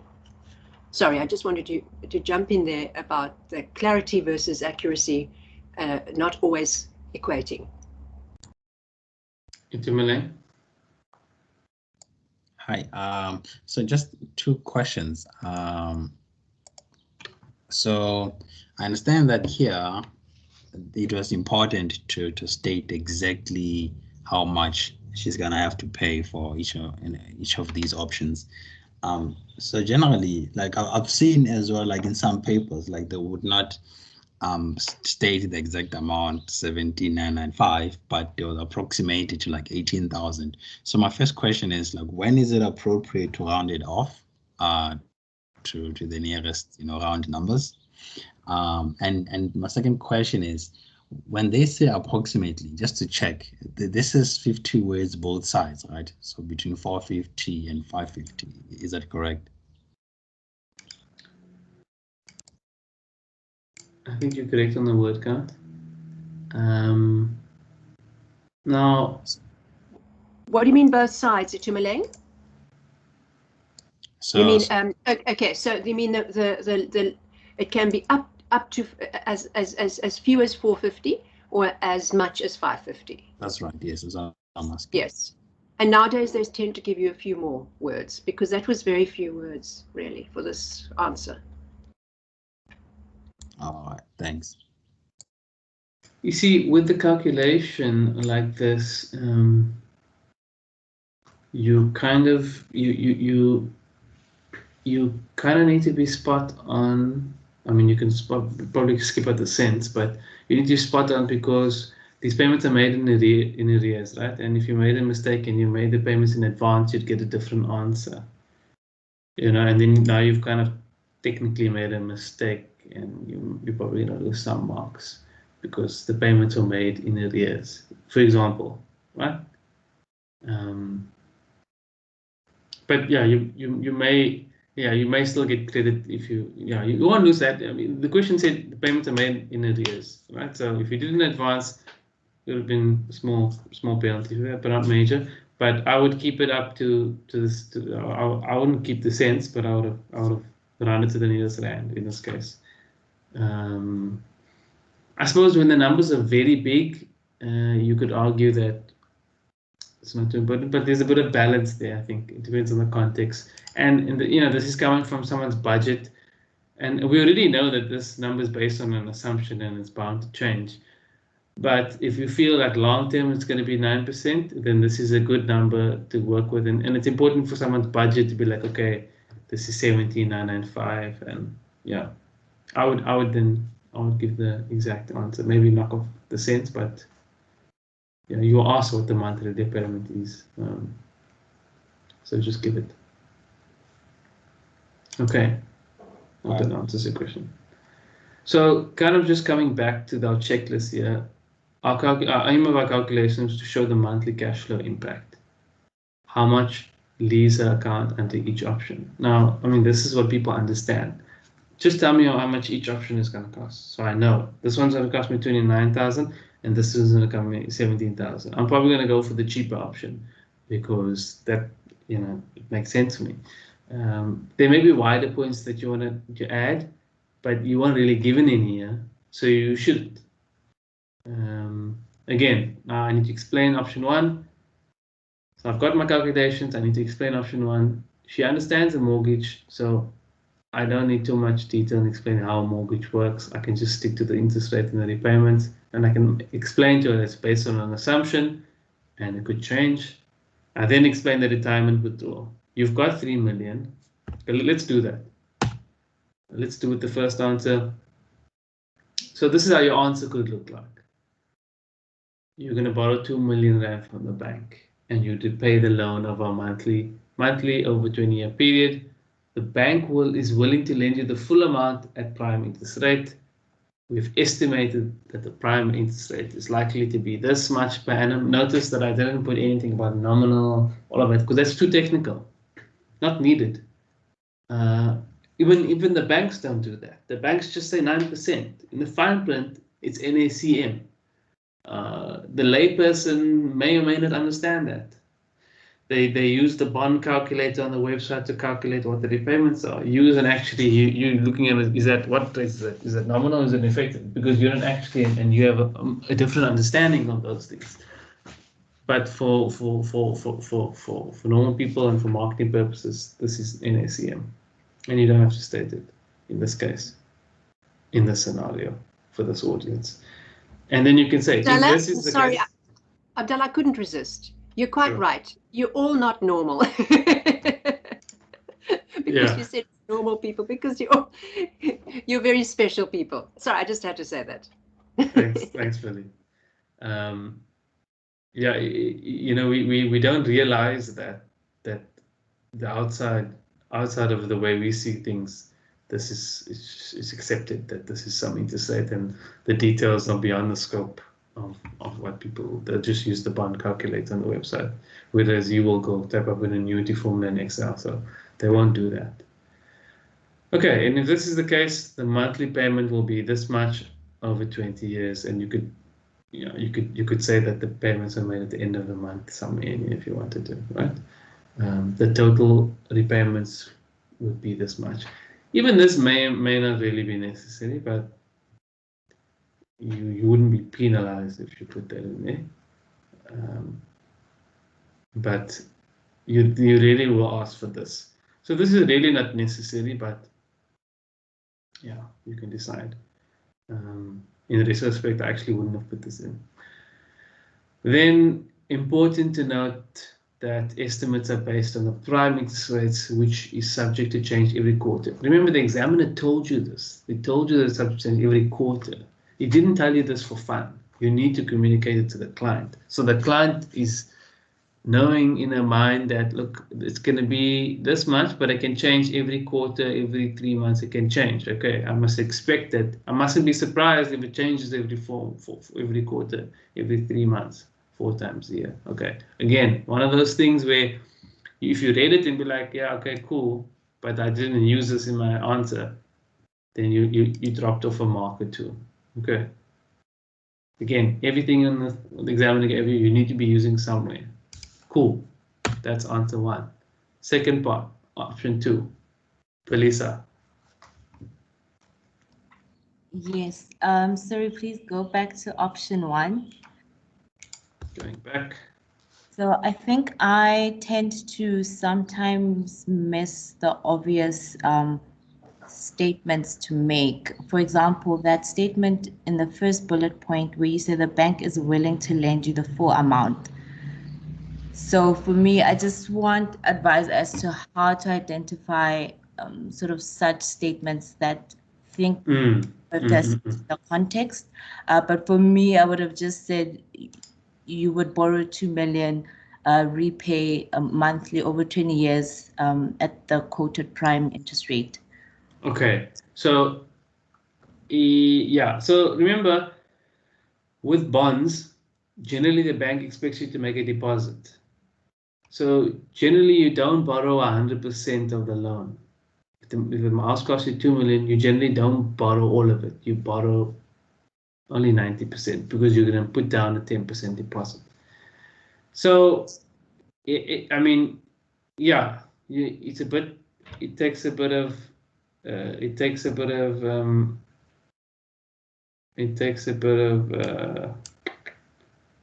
Yeah, maybe a little bit of experience there, but I'm just looking through the paper. Abdallah, I would also think is important here, Palesa and others, is that this is a new client, and it is and it's a way of looking after your client. That you have you have spoken to the bank almost, because you found this out. The bank is willing to lend you the full amount at the prime interest rate. So the notes were provided in such a way that you could have interpreted that as a service almost, that you'd done. You'd actually done background work for this. And as a new client, she's going to be with you for 20 years now, this one. So that's also in your mind. It's not major, all right, but it's part of that experience that you're building up, your exposure to what it is dealing with clients and writing this type of correspondence. Okay.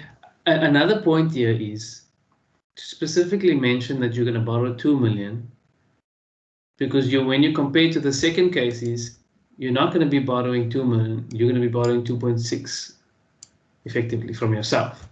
So It was clear to highlight that here you're going to borrow 2 million and you're going to prepare it like this. And in option 2, you're going to borrow 2.6 million and you're going to repay it like this. Okay. Okay. There's a hand up. Oh, I can't see now. I can't see who it is with the other hand. Sorry. Maybe, maybe Yeah, Can you sorry, identify Bongani yourself? here. Hi, Bongani. Yes, hi. So I wanted to check something quickly here, right? For prime interest. Oh, you're breaking up, Bongani. I can't hear you. Bongani, do you want to put that in the conversation? Want to type it up? Because it's breaking up quite a bit. Okay, cool. I'll do that. Thanks so much. Abdallah, I'll keep tabs on that. Sure. So back to the point that Billy made. The client came to you for advice on how on how to finance the home. You've then established these are the two options, and maybe this is the first time she's going to hear the options, right? She just says, "I want to buy this house, 2 million, and what are my options?" You coming back saying, "Right, option 1, you can borrow 2 million from the bank. They'll give you the full amount." So that I suppose that that's telling you two things: that you're going to get the full purchase price, which you may not have gotten under normal circumstances, especially because she's got another mortgage. In the real world, banks aren't giving 100% home loans. They're especially not giving 100% home loans on second properties. Okay, so again, that is a bit of an extra point, but you wouldn't have lost marks if you didn't say a full amount. If you just said you're going to borrow 2 million, I'm sure you would have gotten all the marks anyway. Right, then second option, in your answer, you're telling her you've got 3 million rand in a retirement. You got saved in your retirement fund or whatever the case is. Now, again, that's not always obvious to the client. The client may not be keeping tabs. They just know I contribute every month to my retirement, but I don't know what that value is. I don't know how to check that account balance or that it's, maybe HR, I don't even know. I don't even get statements, or she may not even know. So you need to tell her this. You've got 3 million rand. And it's also important to tell her because now you're going to tell her there's no restrictions, so you can withdraw any amount, but you will pay tax on the amount at 25%. Now, this is perfectly fine to tell a client. It's not overly technical. You don't have to pay tax at a certain rate. But now, this is where it gets technical.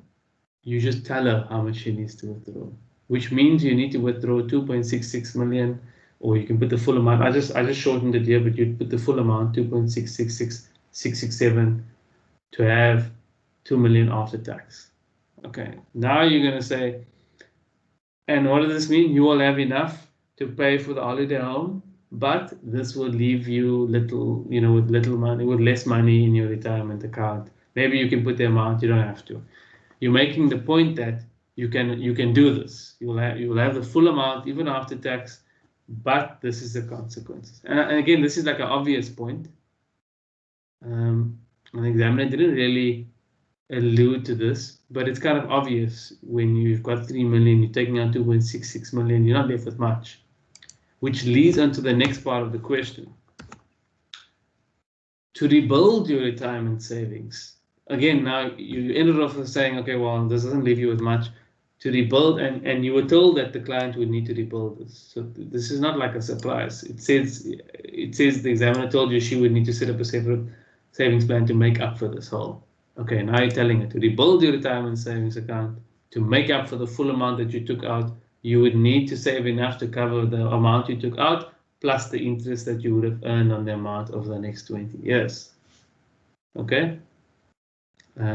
Because the client can be like, I took out 2.66 million.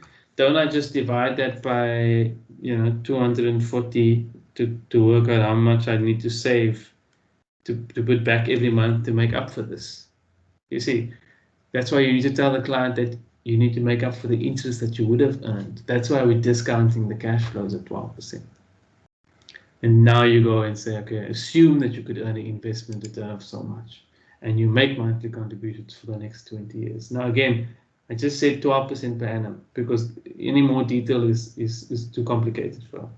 You would need to contribute 29,000 a month to make up the withdrawal.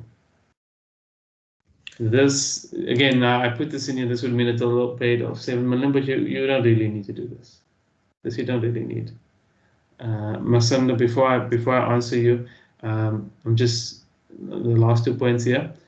The assumed interest rate is not a guaranteed return.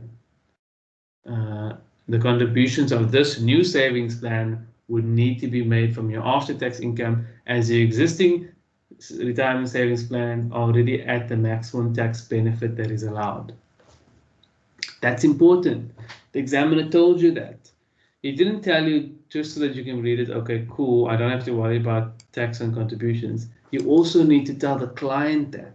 It's important for the client to know that this has to be a separate plan, because you are already at your maximum benefit there. So you can't contribute more to your retirement vehicle. You need to do this separately. The examiner told you 12% also applies to separate plans. We've got, no, thank you. We've got Mtleli as well, who wants a question there. Sorry, I've just asked Bongani to send me his question via WhatsApp as well, just in case he has struggled. Okay. My question was just, I mean, on the interest rate portion, I mean, so if I converted this 12% nominal into an effective and then put that as a response, would you mark me negatively or not give me the mark?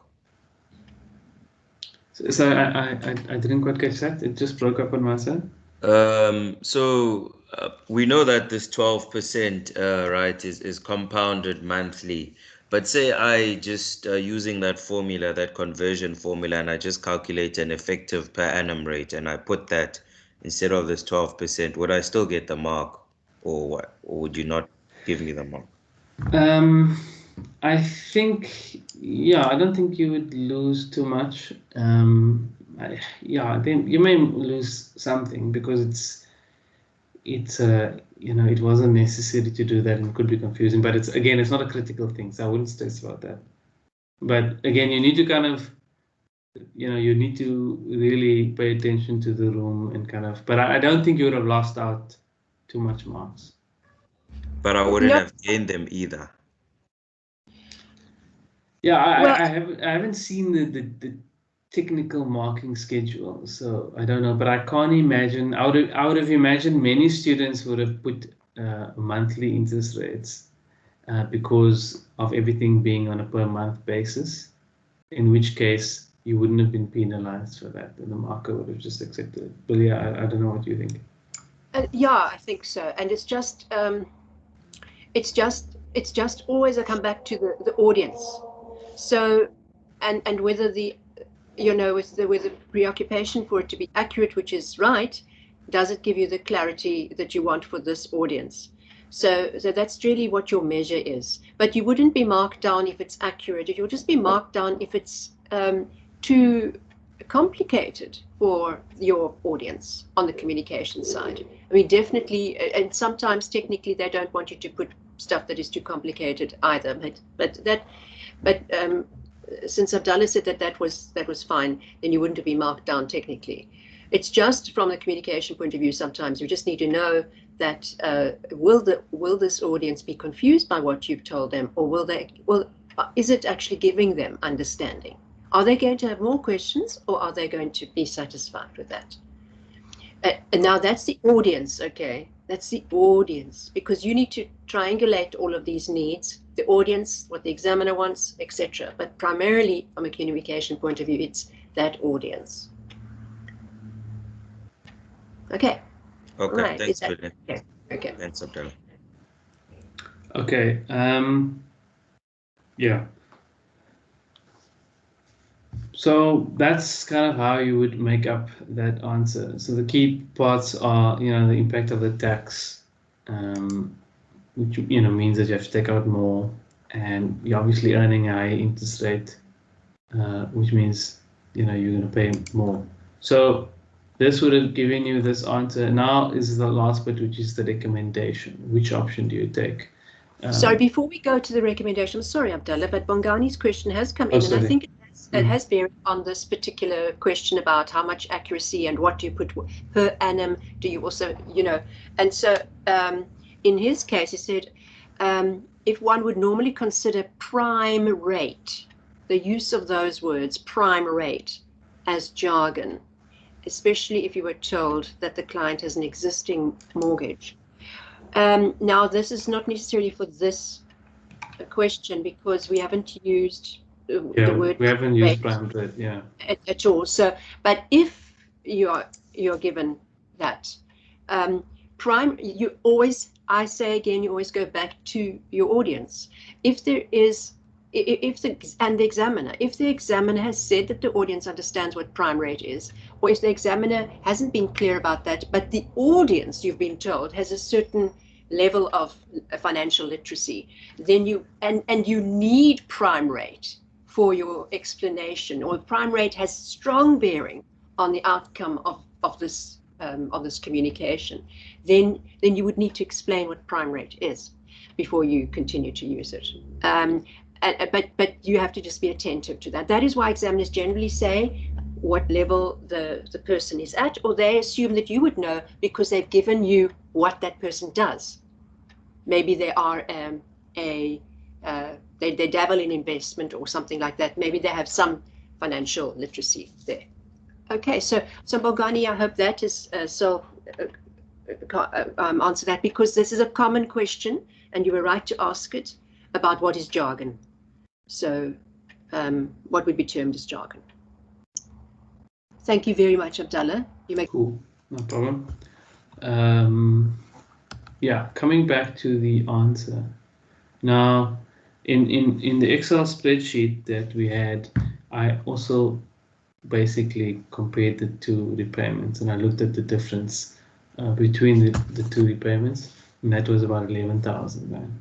Okay, so first off, the recommendation, and you start off by saying what it is. Generally, it's, you tell the client the better option is to take out the second mortgage, or to take out the bond, or take out the mortgage to finance the person. And then now you need to say why. Then you'd say it would mean an estimated payment of this much. If you took option 2, it would cost you 11,000 Rand more based on the assumptions that we made. And this is because tax is paid on the withdrawal. The interest rate is higher on the savings compared to the loan. This means you have to make up a higher amount to be in the same position. Because remember, the client is thinking, I'm going to take 2 million Rand from a loan, or I'm going to take 2 million Rand from my retirement savings. They should kind of be similar, Why is it 29,000 versus 18,000? It's a lot. It's a big difference.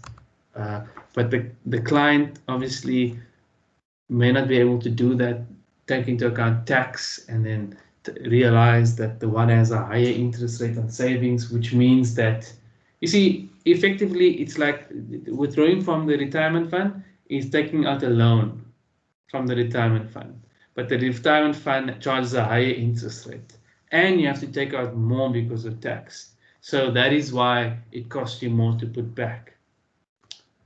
And that's kind of the message you need to get across. Because of tax is paid on the withdrawal, the interest rate is higher on the loan, on the savings than on the loan, which means you need to make up a higher amount in savings to be in the same position. So, not being overly technical here, because we're discounting at a higher rate, or none of that. Simple language, you have to make up a higher amount to be in the same position. You've got a word count limit as well. It's only so much you can say. So again, if I look at this, I'm ticking on my checklist. I've said all the things that I needed to say. I spoke about tax being paid on withdrawal. I spoke about the interest rate being higher on the savings. The fact that I have to withdraw 2.6 million is coming across here because of the tax impact. I've made it clear that option 2, is going to cost 10,000 and more, 11,000 and more than option 1. So obviously, so it's not obvious. I've made it clear. You mustn't get not everything is obvious to the client. That's why we say it, and you don't have to, create long stories to say something. You can just say it, outright, where you don't need to make, where you don't need to give too much detail. So just kind of looking at where things could go wrong. Okay.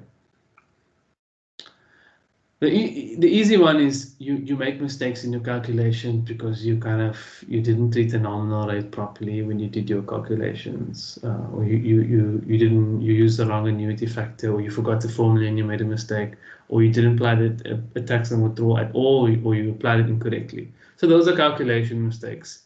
And if you're a bit rusty or you're a bit sloppy, then you're going to make those mistakes, right? There's another fundamental mistake where you just decided, okay, cool, the loan I understand because I'm used to calculating loans with the annuity, and I can calculate the level payments because I've done that in the past somewhere, so that is fine. But now the savings part, someone could have assumed that, okay, I need to accumulate the monthly savings, so that I have 2.66 million at the end. Does everybody understand what I mean by that?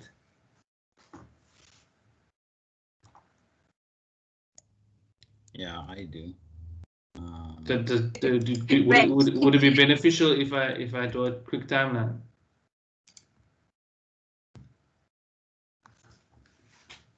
Or is everybody happy with that explanation as it is? Palisa? So, Abdallah, so I actually took that approach of rather accumulating. From an understanding point, it made it easier for me to think practically of replacing that hole in the retirement fund by saving up that much in 20 years. But then I did accumulate that 2.6 to 20 years later using the 12. Okay, I see. So back to the you still got the same answer. Yes, then instead of an annuity factor, I used the SN. Yes. Now you see, perhaps someone that didn't think as far as that would have said, I need to have. This is not what you did, but this is the incorrect way of doing it.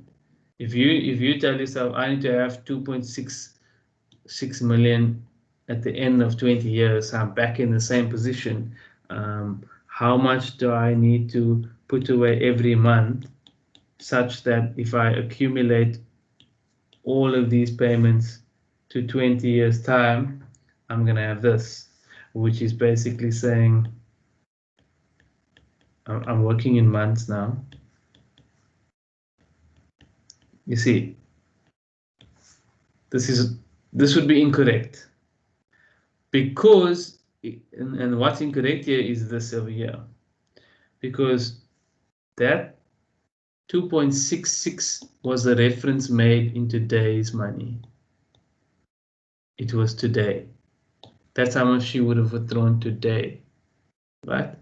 Now you are saying all of these cash flows must accumulate to some amount in the future, and that amount must be equal to this, which is incorrect, because the amount was made with reference to today. So as you said, now you took this, but then you also accumulated this.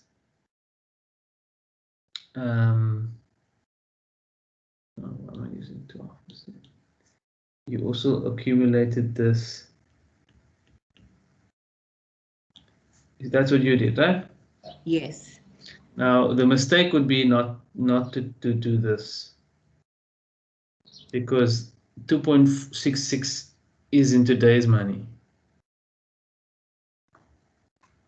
Is everybody happy with that? Do I need to spend a bit more time explaining here? No, happy. Okay. So this would be a much bigger sum of money.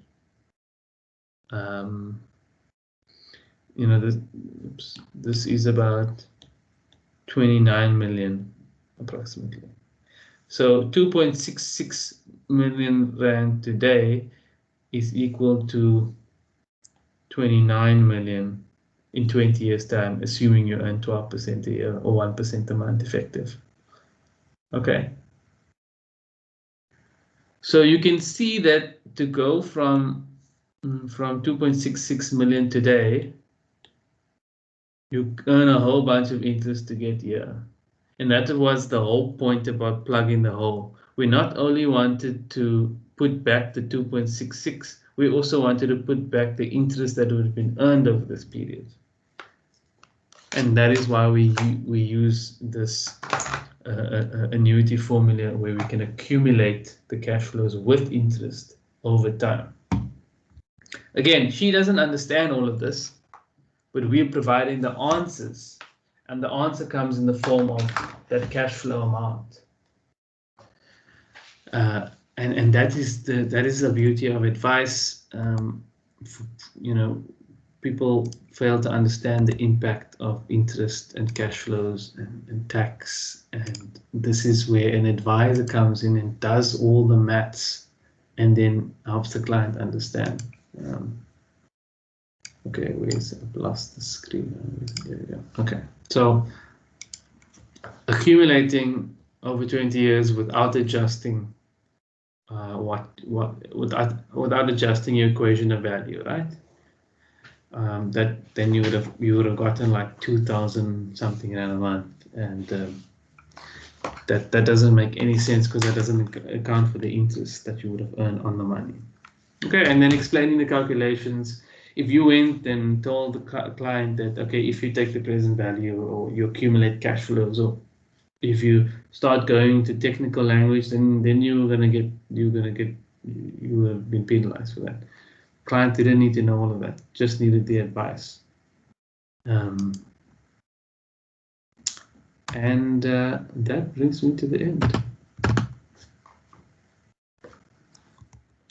Are there any questions? While you're thinking of questions, I just want to say, everybody, that this is such a good question from both a technical and a communicative point of view, because as Abdallah showed you, there's a lot of technical stuff that goes behind the scenes, and then you select from that what to give your recipient. So there's that to it.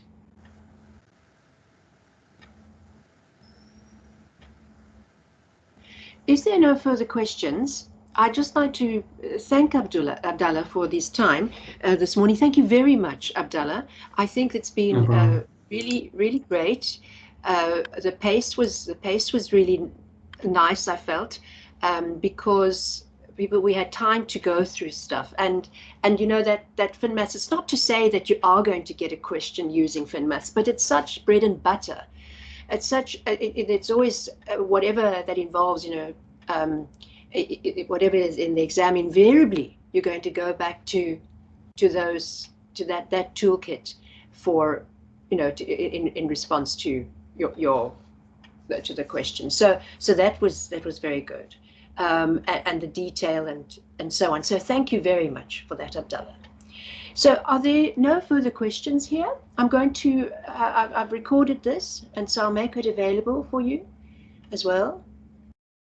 Just reminder that that next week we have the mock exam technical and communication feedback, and that will be also Saturday morning. And if I'm not mistaken, it's again 9 to 11. Isn't Abdallah, you with us for that? Yes. Yes. Okay. Wonderful. So, and that's. And you want to bring any other questions that have come up with your practicing in this next week, because we are now heading so close to the exam. So remember to send me an email or write a question in Teams if you have any questions now, you know, between now and then. Okay, so I think I have to say that it's been another very fruitful morning, and thank you very much for your involvement, everybody. Thank you so much, Abdallah, once again. I just want to as a plug. I've got a YouTube channel that I've done some FinMaths related videos, which is can be quite useful, especially on some of these topics. They're quite short and they may or may not be useful. So if you just Google my name, or if you go to this link, you'll find some of it. Right. I will also put it on the LMS. Thanks very much for that, Abdallah, for reminding me about that. I was meant to actually plug it also on the Mind Matters again. So I will do that, definitely.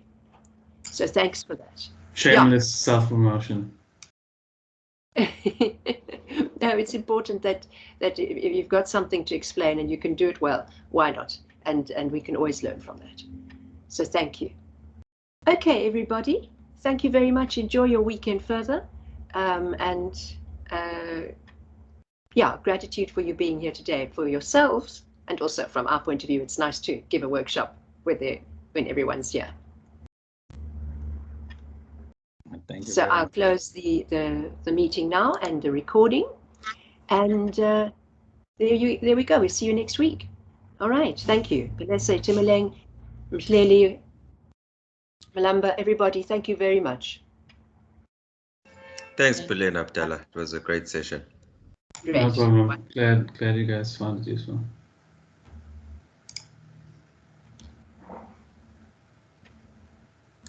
I think I need to have control. Cheers, everyone. Bye-bye, Abdallah. Bye-bye.